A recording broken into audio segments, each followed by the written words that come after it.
Division रो help रे किपरि square root बाहर करी परिबा। तो 93025 दिखाई या पचारि स्क्वायर रूट केते हबो। तो आमे कौन करिबा फास्ट स्टेप राइट साइड रू लेफ्ट आड़ को टू दीटा करिकी जोड़ी बनईदेवा पेयर बनईदेला फास्ट लेफ्ट आड़ू आमे देखिबा ए दुईटा संख्या को कहार वर्ग आ सहित सामान हम बा आठू कम हम ताने 3 3 3 9 3 ऊपर पकेली 3 एठी 9 एठी भी 3 मिसेइली एठी केते गला 0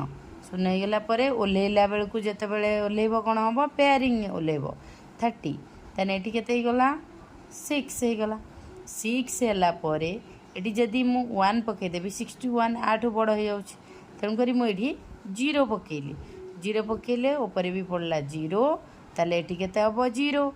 0 हैला परे मिसिबो भी 0 हैला परे केते हैला 3 0 ओले गला ये हैला 25 ओलेला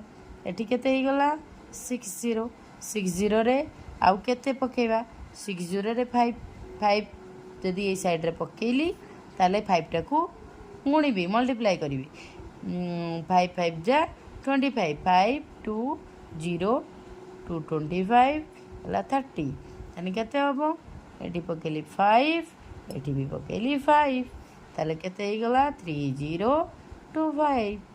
आउ एठी किछि मिसेबार आवश्यकता नाही एठी हे गला 0 ताने एटा हे गला कोन